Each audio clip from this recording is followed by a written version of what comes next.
সীমা পাহুজা যে সাক্ষী দিয়েছেন, সীমা পাহুজা যে কিছু করেনি তার প্রমাণ উনি রেখে দিয়েছেন একটা।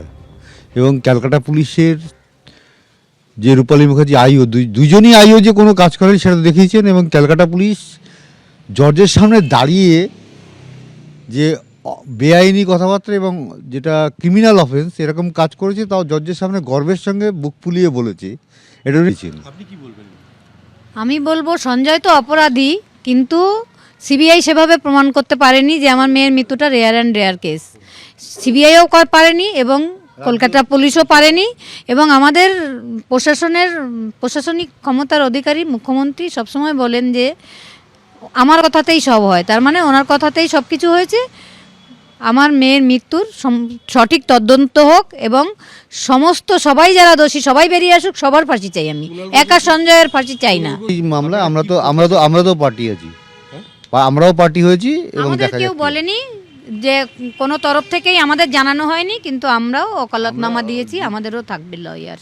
এবং আমরা হ্যাঁ, আমরা আলাদা করে আপিল করবো না, আমরা ওই মামলাতেই আছি হাইকোর্টে। আমরা সেদিন সোমবার দিন উপস্থিত থাকবো।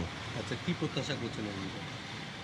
জজ যেটা ভালো মনে করবেন সেটা। জজের উপরে, বিচার ব্যবস্থার উপর আস্থা রাখতেই হবে। আর অবশ্য আছেও, শিয়ালদা কোর্ট যে যারা রায় আমাদের দিয়েছে, আমাদের প্রত্যাশা অনুযায়ী রায় দিয়েছে এবং হাইকোর্ট সেই ধরনের রায় দেবে বলে আমরা আশা করি। সোমবার হাইকোর্টে আরজিকর মামলার শুনানি, রাজ্য সরকার এবং সিবিআই।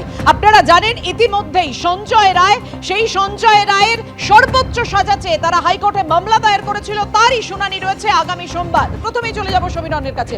সমীরন, যে সিবিআই এর ভূমিকা নিয়ে, রাজ্য সরকারের ভূমিকা নিয়ে বারে বারে যে প্রশ্ন তুলছেন নির্যাতিতার মা বাবা, সোমবার আরজিকর মামলার শুনানি, সেক্ষেত্রে কি পদক্ষেপ হবে? দেখো, নির্যাতিতার বাবা মা স্পষ্টভাবে তারা জানিয়ে দিয়েছেন যে সিবিআই এবং কলকাতা পুলিশ তারা এই মামলার তথ্য প্রমাণ সঠিকভাবে জোগাড় করেনি এবং কলকাতা পুলিশ মিথ্যা তথ্য দিয়েছে, যেটা যথেষ্ট একটা অপরাধ বলে তারা মনে করছেন।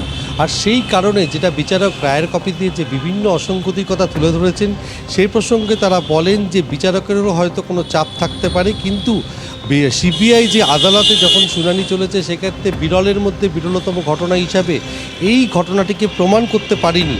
তারা কোনো তাগিদই দেখায়নি। যেমন কলকাতা পুলিশ ঠিক সিবিআই একইভাবে দুই পক্ষকেই দোষারোপ করেছে এবং তারা স্পষ্ট জানিয়ে দিয়েছেন যে তড়িঘড়ি যে বিচার দেয়া হয়েছে তাতে তারা খুশি নয়।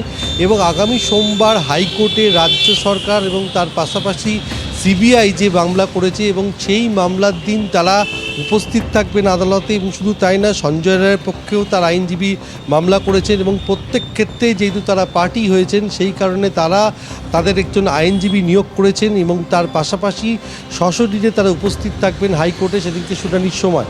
এবং স্পষ্ট বলেছেন যে এই মামলার গোড়া থেকেই তদন্তে গাফিলতি হয়েছে, এই বিষয়টি তারা আবার বলেছেন। কেননা তারা বরাবরই সর্বোচ্চ শাস্তি দাবি করেছিলেন, যদি তদন্তই ঠিকমতো না হয় তাহলে সর্বোচ্চ শাস্তিটা হবে কি করে। সেক্ষেত্রে শিয়ালদা আদালতের বিচারক যে রায় দিয়েছেন, যাবজ্জীবন যে কারাদণ্ডের যে নির্দেশ দিয়েছেন, তাতে তারা বিচারকের প্রতি তাদের কোনো রকম কোনো অভিযোগ নেই। তারা স্পষ্ট করে এটাই বলেছেন যে তদন্তের যে নানা গাফিলতি নিয়ে প্রথম দিন থেকে নির্যাতিতার মা বাবা যে অভিযোগ করে আসছেন, এবার রাজ্য সরকার এবং সিবিআই এর করা অর্থাৎ জোড়া মামলায় তাদের অবস্থান সোমবার কি হবে, অবশ্যই সেদিকে আমাদের নজর থাকবে। সমীরন, তুমি আমাদের সঙ্গে থাকো।